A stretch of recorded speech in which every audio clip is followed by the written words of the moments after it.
Olá, pessoal! Hoje eu vim falar para vocês do meu quinto livro, o livro que acabou de sair, Cérebro Singular.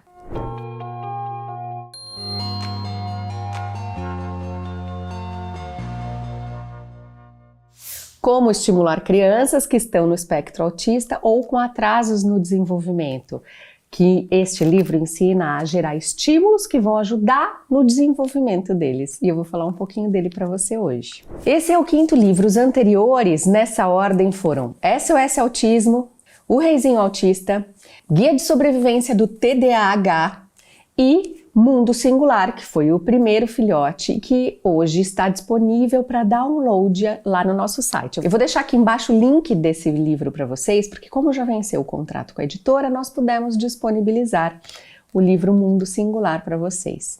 Vocês podem baixar lá no meu site institutosingular.org. E aproveita que você olhou aqui embaixo e já dá um joinha nesse vídeo e se inscreve no canal para você receber outros conteúdos informativos como esse. Muito bem, como eu já falo muito sobre autismo aqui, sobre as questões básicas, no livro eu não repito tudo isso.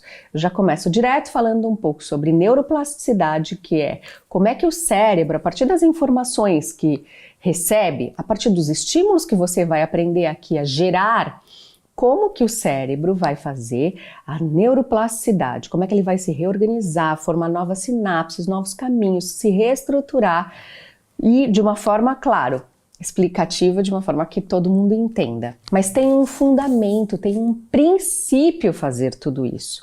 Não é achismo, não é entretenimento, não é tentativa e erro. São passos que já foram comprovados através de 3 ciências. Ciência ABA, que é a ciência que baseia as melhores técnicas de modificação de comportamento, de terapias comportamentais. Modelo Denver de intervenção precoce, que foi eleito em 2012 pela revista Times como um avanço, uma revolução na medicina. E neurociência. Neurociência que a gente sabe que na última década, nos últimos anos, tem feito descobertas magníficas sobre o nosso cérebro que a gente nem imaginava. Então, como eu sou especialista nessas 3 áreas, mestre em ABA, certificada internacional em modelo Denver e tenho especialização na USP em neurociência, sou neurocientista, eu coloquei todo esse conteúdo para vocês nesse material. Muito bem, então nós começamos falando sobre essa questão da neuroplasticidade, sobre como então acontece dentro do cérebro essa transformação e depois eu descrevo em 10 passos, bem detalhadamente, bem separadamente, tudo o que a gente precisa fazer para atuar com a criança. E nesse vídeo eu vou falar sobre as coisas mais importantes, as dicas e as principais ideias que eu coloco nesse livro aqui. Antes dos passos começarem efetivamente, a gente tem que pensar na preparação do ambiente. Então, tem um ponto que é muito importante. Os eletrônicos têm que ser retirados e desligados. Porque senão, se a gente desliga e chega a terapeuta, ou a gente desliga, tira o iPad e vai sentar no chão com o nosso filho, o que ele associa? Como aquele eletrônico é feito, é viciante para o cérebro, eu já falei sobre isso aqui, prejudica o neurodesenvolvimento, a criança está muito excitada com aquilo, ela está cheia de dopamina, e aí a hora que você tira dela, e por causa de alguma outra coisa que vai acontecer, essa outra coisa vai ficar aversiva, essa outra coisa não vai ser legal, porque ela queria ficar no eletrônico. Então, deixa bem antes essa criança só brincando, só mexendo em materiais que vão ser importantes para esses próximos passos que eu vou descrever para vocês. Tenta deixar um ambiente mais limpo no sentido de quantidade de brinquedos. Então, guarda os brinquedos e retira 5, 6 por semana para disponibilizar. Geralmente as crianças têm um monte de peças, brinquedos com peças faltando, brinquedos quebrados, fica um monte de coisa ali que atrapalha na atenção dela e no foco em um determinado objeto ou atividade só. O primeiro passo é observar a criança. Parece bobo, parece simples, mas nós não fazemos isso geralmente. Nós já chegamos e abordamos uma criança que tem um monte de ideias, que tem um monte de expectativas, que tem um monte de objetivos e nós entramos com tudo cheio de ideias nossas, desrespeitando e a consideração do que elas estão fazendo. Então, o primeiro passo é fazer uma observação e eu ensino aqui o que observar exatamente sobre essa criança para ver o que faz ela sorrir. Quais são os objetivos que ela tem com cada material que ela está mexendo? O que ela está buscando com aquilo? Quais são as ideias dela? Você vai aprender a fazer isso. Também nesse passo é importante a autoobservação. Será que você está bem para entrar numa brincadeira com a criança? Será que você está no melhor momento? Porque a gente precisa sentar para brincar, tanto pais quanto terapeutas. Se a gente consegue sentar com tempo de qualidade e com a capacitação necessária para estimular uma criança, a gente faz de fato essas horas renderem em novas sinapses.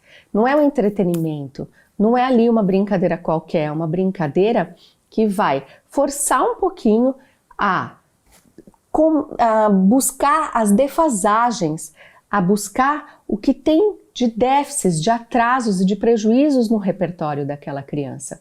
Então, é uma brincadeira que para a criança parece super legal, mas que para a gente tem objetivos sérios para conquistar.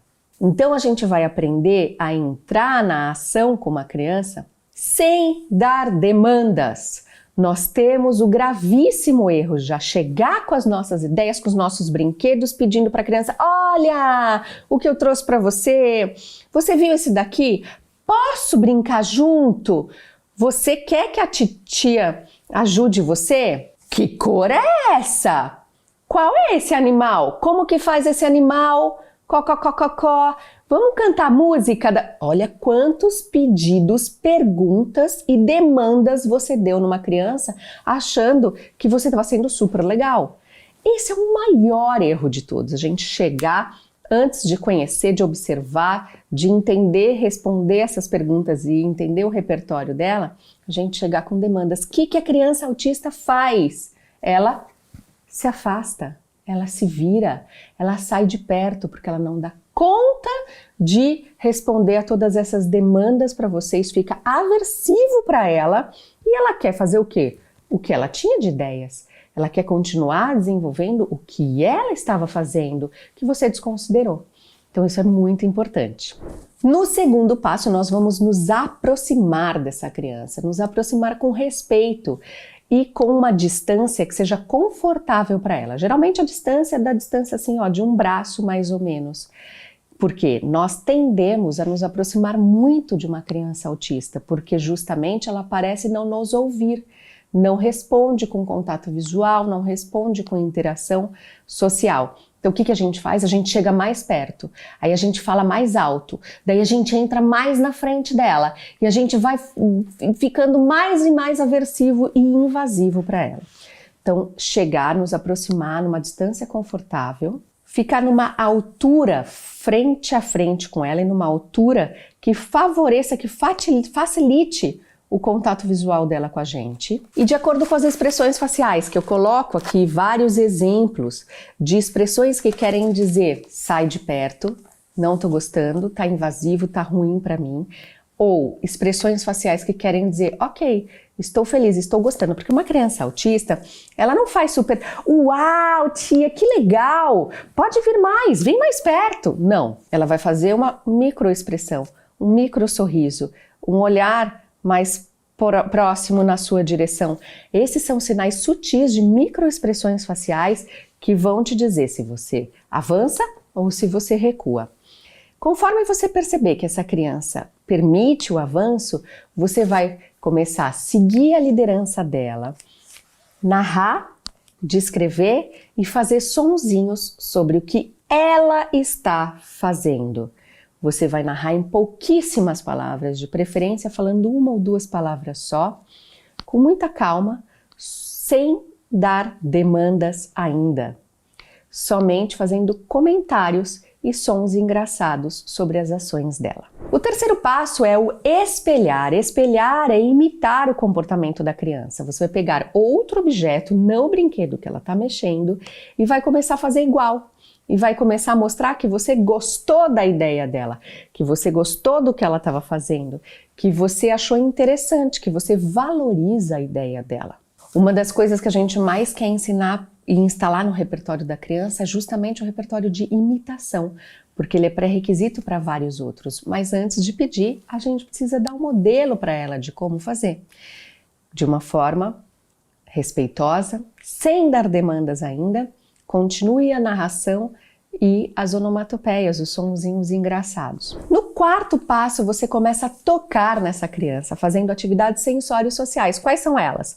Aquelas que toda criança adora, né? Cócegas, jogar para cima, rodar, cantar música, fazer coreografias e fazer atividades que envolvam ali as questões sensoriais que elas gostem, preensão, almofada. Todos os pais têm um monte dessas brincadeiras que fazem a criança super sorrir. Os pais sabem, principalmente os pais homens, né, que chegam em casa e já começam a jogar a criança, então sabem bem quais são as coisas que fazem essa criança ficar super feliz e amarradona na brincadeira. E nós vamos começar a tocar nessa criança desta maneira. Depois do quinto passo, nós vamos começar a fazer pausas nesses toques. Quando a gente perceber que essa criança está super engajada com a gente na brincadeira sensório-social, nós vamos fazer pausas, esperar contatos ou uma comunicação dela pedindo mais ou olhando para a gente. Então, ou seja, a gente já começa a esperar coisas que são muito difíceis para autistas, né? Que geralmente eles não fazem, que eles ficam no canto deles, que eles ficam ali no momento deles. E aí, quando essa criança olha pra gente, ou faz um som, ou pede mais, ou sacode os bracinhos mostrando o que quer, a gente continua a brincadeira e a atividade sensório-social.